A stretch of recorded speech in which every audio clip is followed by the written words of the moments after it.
Assalamualaikum warahmatullahi wabarakatuh. Mudah-mudahan semua dalam keadaan sehat walafiat. Kita akan lanjutkan lagi bab besar kita masih program linier dengan pokok materinya menentukan nilai optimum, di mana nilai optimum ini nanti bisa nilai maksimum atau minimum. Nah, sebenarnya langkahnya hanya dua. Yang pertama yaitu menentukan titik pojok DHP. Nah, yang kedua, nanti titik pojok DHP tersebut kita uji terhadap fungsi objektif, atau ada juga yang menyebutnya dengan fungsi sasaran, atau ada juga yang menyebutnya dengan fungsi tujuan. Nanti fungsi objektif atau fungsi sasaran atau fungsi tujuan ya diberikan oleh si pembuat soal macam-macam variasinya begitu. Nah, untuk menentukan titik pojok DHP-nya nih yang poin 1, kalian harus paham betul bagaimana dua hal yang sudah kita bahas sebelumnya, yaitu menentukan gambar DHP dari SPTLDV atau kebalikannya ya.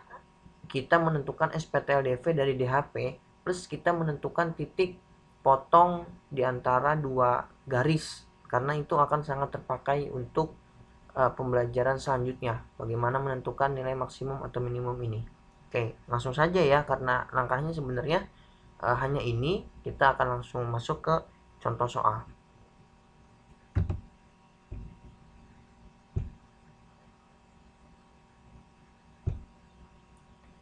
Baik, contoh soal yang pertama ini, tentukan nilai maksimum fungsi sasaran ya fx, y sama dengan 3x tambah 2y. Jadi nanti ini fungsi sasaran yang akan kita uji titik pojok ini ke dalam nilai 3x plus 2y.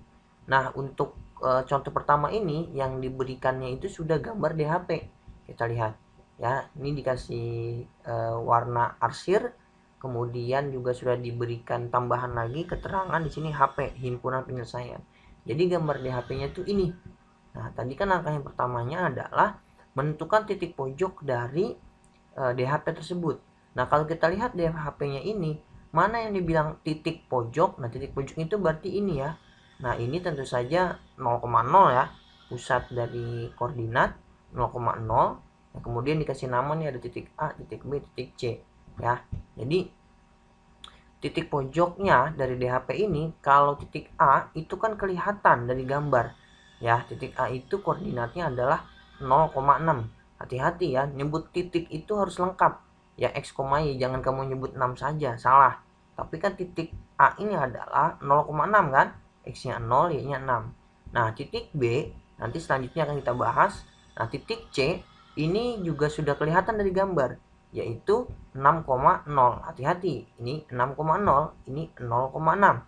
Jangan sampai gagal paham. Ini kan x-nya dulu ya, x-nya 6 ya, y-nya 0 ya kan. Oke, kemudian bagaimana sekarang titik B? Nah, kalau diberikan gambar yang jelas, itu sebenarnya kita tidak perlu repot menghitung. Kita bisa lihat dari gambarnya saja. Nah, titik B ini kelihatan nggak sih dari gambar berapa? Kelihatan ya? Nah, coba kalau lihat, walaupun skalanya tidak satu-satu, tapi kita lihat nih, untuk titik 6 ini kan garis ketiga dari titik pusat ya. Ada 3 garis kelihatan ya, 1, 2, 3. Jadi untuk garis ketiga ini 6, kalau kita lihat titik B, ini titik B ini kan ada di garis kedua. Nah, berarti berapa? 4. Ya kan? Untuk yang Y-nya ini juga sama. Ya, ini kan yang 6 ini adalah di garis ketiga. Nah, berarti titik B ini adanya di garis kedua, ini juga 4. Jadi skala satu garis ini 2 poin. Gitu kan kelihatan dari gambar ini kan. Nah, dari gambar itu terlihat titik B ini adalah 4,4. Nah, kalau nggak yakin, kita sedikit bahas lagi bagaimana kemarin menghitung atau menentukan koordinat titik dengan eliminasi dan substitusi. Begitu. Nah, untuk menentukan dengan eliminasi dan substitusi, berarti kita perlu persamaan garisnya dulu, gitu ya. Nah, ini yang garis K itu, garis yang ini ya, yang pertama ya, yang agak atas nih garis K. Nah, berarti kita punya, kalian harus sudah paham dulu nih yang kemarin. Ya, saya tidak bahas banyak lagi. Jadi kita dapat 12x tambah 6y sama dengan 72. Kemudian bisa disederhanakan ya, dibagi 2 semua. Jadi 2x tambah y sama dengan 12. Maaf, dibagi 6. Ya, dibagi 6 semua. Jadi 12X dibagi 6 jadi 2. Kemudian 6 bagi 6 jadi 1. 72 bagi 6 jadi 12. Ini yang kita pakai sederhananya. Nah, kemudian untuk garis L, garis yang satunya ya. Ini berarti kita dapat persamaan garisnya itu 6X tambah 12Y sama dengan 72. Sehingga kita sederhanakan juga bisa dibagi 6 semua. Jadi X tambah 2Y sama dengan 12. Kemudian kita eliminasi. Nah, yang eliminasinya bentuk sederhananya saja supaya lebih mudah. Yang ini ya, 2X tambah Y sama dengan 12. Kemudian yang L-nya X tambah 2Y sama dengan 12. Nah, kemudian yang ini kali 2, ini kali 1. Ya, dapatlah hasilnya X sama dengan 4. Ya, saya rasa eliminasi semua sudah bisa lah ya. Nah, tinggal diperhatikan lagi. Nah, ketika X-nya sama dengan 4, ya saya substitusi ke persamaan yang pertama. Jadi 2X tambah Y sama dengan 12. Kita substitusi X sama dengan 4. Masuk sini ya. Jadi 2X tambah Y sama dengan 12. 2 kali 4 tambah Y sama dengan 12. Ini ya. 2 kali 4 tambah Y sama dengan 12 sama dengan 2 kali 4 sama dengan 8. Maka 8 tambah Y sama dengan 12. Dapat Y sama dengan 4. Ya kan? Ya. Nah, hati-hati nih, ini bukan pembagian ya. Jadi kan kita butuh Y itu, nah 8-nya jadi pindah ke sini, minus 12 kurang 8, jadi 4. Oke, nah cocok ya. Secara gambar kelihatan 4,4 dan secara kita pastikan dengan hitungan pun dapatnya koordinatnya itu 4,4. Oke, ini titik pojoknya udah dapat semua. Tinggal kita uji ke dalam fungsi sasaran yang diminta. 3X tambah 2 ya. Jadi X dan Y di dalam fungsi sasaran ini kita ganti dengan nilai ini. Jadi ini X-nya, ini Y-nya. Maka untuk titik yang 0,6 kita dapat 3X. Berarti 3 kali 0 sama dengan 0 kan? Tambah 2 kali 6 berapa? Jadinya 12. Ya kan?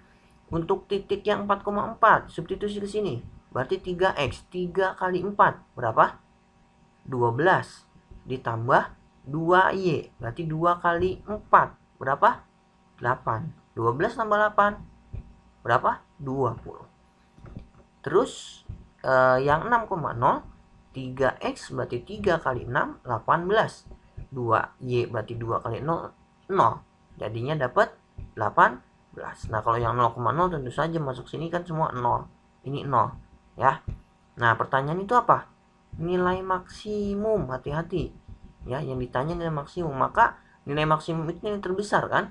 Nah, jadi di antara nilai yang diuji dari titik pojok ini, mana nilai terbesarnya? Ini kan berapa? 20. Jadi nilai maksimum fungsi sasaran tersebut adalah 20. Gitu. Mudah-mudahan bisa dipahami. Satu contoh lagi. Nah, contoh yang ini diberikannya SPTLDV-nya. Ya, kalau yang tadi pertama diberikannya apa? Gambar DHP. Kalau ini yang diberikannya, diketahuinya SPTLDV. Nah, kita punya ini ya. Nilai minimum, hati-hati, ini tadi maksimum, ini minimum yang ditanya, berarti nilai terkecilnya nanti. Dari fungsi tujuan, nah tadi bahasanya fungsi sasaran, ini fungsi tujuan. Ya, Z sama dengan 8X tambah 6Y. Nah, sebenarnya di sini juga boleh apapun hurufnya, bisa. Begitu, asal jangan X dan Y lagi, nanti bingung dengan variabel ini. Jadi boleh tadi, kalau yang tadi sebelumnya contohnya FXY, boleh. Atau diganti dengan satu huruf Z, boleh juga. Ya, dengan syarat SPTLDV-nya ini ya. 4X tambah 2Y lebih dari sama dengan 60. 2X tambah 4Y lebih dari sama dengan 48. X lebih dari 0, Y lebih dari 0. Nah, masih ingat bagaimana kita menggambar DHP dulu? Nah, menggambar DHP itu pertama kita harus tentukan titik potong. Ya, titik potong dari setiap garis. Nah, yang pertama garis yang ini. 4X tambah 2Y sama dengan 60. Ya, hati-hati. Ya, singkat saja. Mudah-mudahan bisa dipahami dengan baik. Yang pertama kan X-nya kita buat 0. Kalau X-nya 0, ya, berarti sisanya kan tinggal 2Y sama dengan 60. Berarti kita dapat Y-nya berapa? 60 dibagi 2. Jadi 30. Maka titik koordinatnya ini 0,30. Hati-hati ya.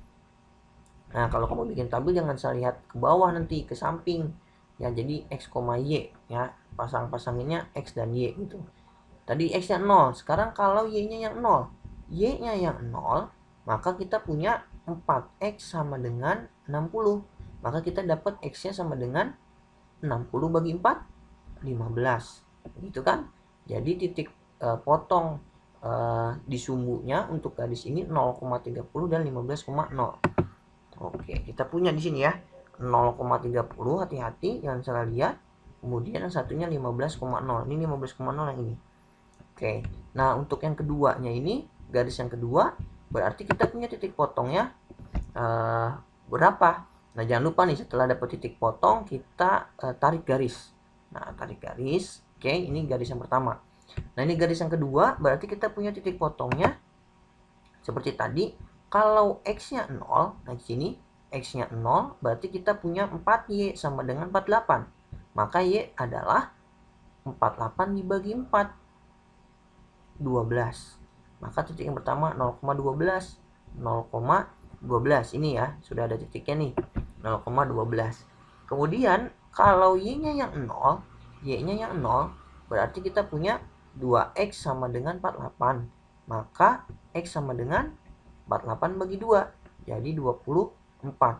Nah, maka titiknya yang keduanya 24,0. Nah, jadi yang pertama ini 0,12, yang keduanya 24,0. Sama untuk garis yang kedua, kita tarik garis lagi. Set. Nah, garisnya sudah ada, tinggal kita menentukan letak DHP-nya kan. Nah, DHP-nya itu sebelah mana? Nah, hati-hati. Coba kita warna-warnain ya supaya lebih jelas. Oke. Nah, untuk yang garis pertama, yang ini 4X tambah 2Y sama dengan 60, garisnya yang ini kan. Nah, lihat nih pertidaksamannya mintanya itu lebih dari. Lebih dari itu berarti DHP-nya harusnya ada di sebelah kanan, ya kan? Nah, tapi yang saya arsir ini yang sebelah kiri yang bukan, supaya nanti yang itunya yang bersih. Jadi yang ini tuh justru yang bukan, ya, yang bukan DHP ya. Ini jadi yang bukan justru ya. Jadi nanti kenapa kalau prosesnya itu yang diarsir justru yang bukan, supaya nanti lebih jelas yang DHP-nya nanti yang bersih begitu. Nanti kalau mau dikasih warna yang lain lagi boleh, tapi kalaupun dibikin bersih saja, nah itu nggak apa-apa gitu, supaya lebih jelas nih. Jadi yang ini yang bukan ya. Kemudian yang keduanya ini 2X tambah 4Y lebih dari juga. Lebih dari adanya juga sebelah kanan garis. Berarti yang saya arsir juga ini yang bukan ya. Ingat, yang diarsir ini prosesnya adalah yang bukan. Bukan DHP.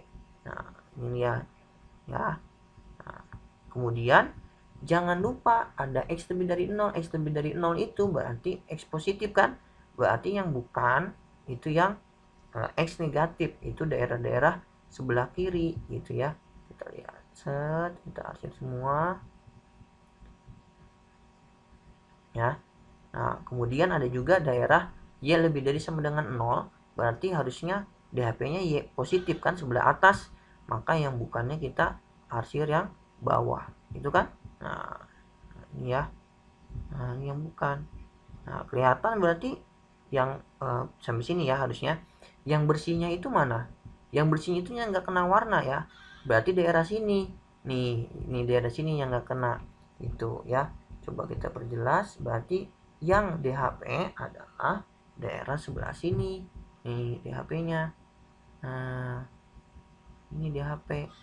Nih, ya DHP-nya ini.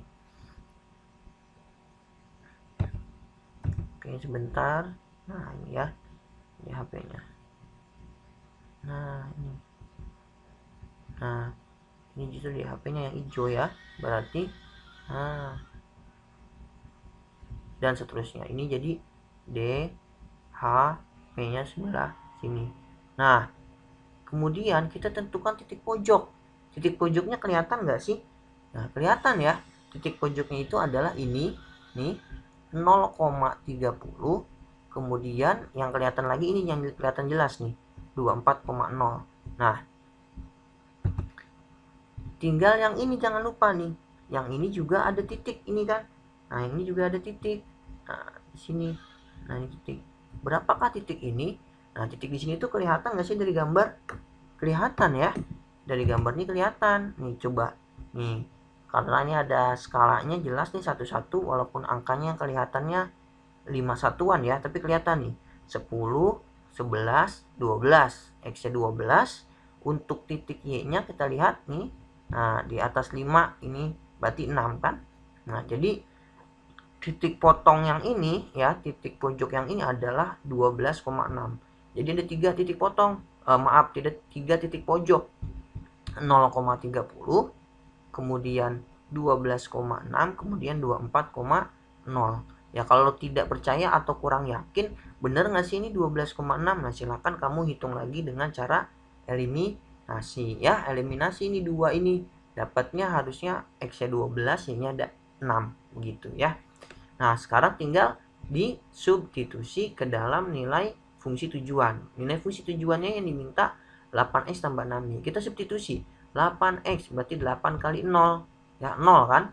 Nah, tambah 6y. 6 kali 30 berapa? 180. Untuk yang 12,6 berarti 8 kali 12 berapa? 96 ya, ditambah 6 kali 6 36. 96 tambah 36 132 ya. Yang Z maaf, yang satunya jadi 192 ya. 8 kali 24 192 gitu. Nah, yang ditanya apa? Nilai minimum. Hati-hati. Jadi kalau nilai minimum yang paling kecil mana? Ini 132. Jadi jawabannya nilai minimum dari fungsi tujuan tersebut adalah 132. Begitu ya. Mudah-mudahan bisa dipahami dua contoh soal ini. Nah, selanjutnya silakan dikerja. Ada satu soal tugas ya, kalian kerjakan. Ini opsinya ya. A, B, C, D ini opsi pilihan ganda. Tapi tentu saja kalian kerjakan dengan cara prosesnya. Oke, terima kasih. Mudah-mudahan bisa dipahami dengan baik. Ya, assalamualaikum warahmatullahi wabarakatuh.